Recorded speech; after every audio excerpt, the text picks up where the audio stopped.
Your content strategy, I follow this, not that you should also follow this, but this is something that has worked. Keep it 50-30-20. 50% should be, industry insights, thought leadership, and all of that. Like, for example, in my last week, my Telegram personal AME and Grow with Rago, one person said, hey, I'm a great developer. I mean, he has built, I think, about 12 platforms, but he said, I am scared of public speaking. What do you think I should do? I mean, obviously I responded to him, and then I also made a quick post yesterday and said, what should you do? How do you become a great public speaker? And there was something else similar. Today somebody was telling that, hey, we all, all of us, especially in the Web3 space, have this whole brain drain. What do you think we should do? I was telling them that, you should probably read more books, spend time with, a monk or a sage and things like that. And I made a LinkedIn post out of it. So listen to what your community wants, what your industry wants, what people are looking at, and create content around it. When you are building a startup, be very authentic about sharing your journey and your stories. I'll tell you, nothing appeals to an investor than hearing your story, from the horse's mouth. So if you are, let's say you're raising fund, you have reached out to 60 or 70 VCs and nobody has ever responded, and then you finally got a response, make a beautiful story about it. Tell how you struggled bringing that first check in, when you reached out to so many people, how you faced rejections, how you felt like giving up 100 times, and but you still stayed on in the journey.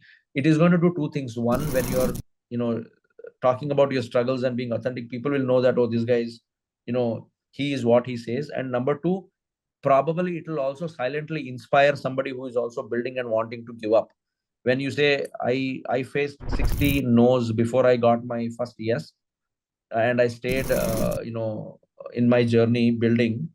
Somebody who is also looking at probably giving up will get an inspiration that, oh wow, probably I should also continue, stay course, and continue to race. So do that. Share your journey, make it personal. So 30% of your content should be around that. It can also be about the great keynote that you did representing your company, or the great panel discussion you had, and all of that. The next 20% should be very, very tailored to your VCs, your partners, and ecosystem that you are building. This can be more about your platform, unique feature that you have built, how quick is your KYC and KYB, how is your payment platform better than any other fintech platform, and things like that. These content may sound little boring to the degens and people who are only interested in your token price prediction and all of that, but doesn't matter. You should still put up this content, because if you only put up your startup stories, or if you only put up too much of thought leadership content, it might not appeal to the investors and others. So write about, keep a perfect blend of your product, your platform, your startup, your personal journey, and thought leadership. It can be 50-30-20 for me, it can be 30-20 and 50 for somebody else, but you will figure it out. But make sure that your content strategy is like very, very cleanly divided into these buckets.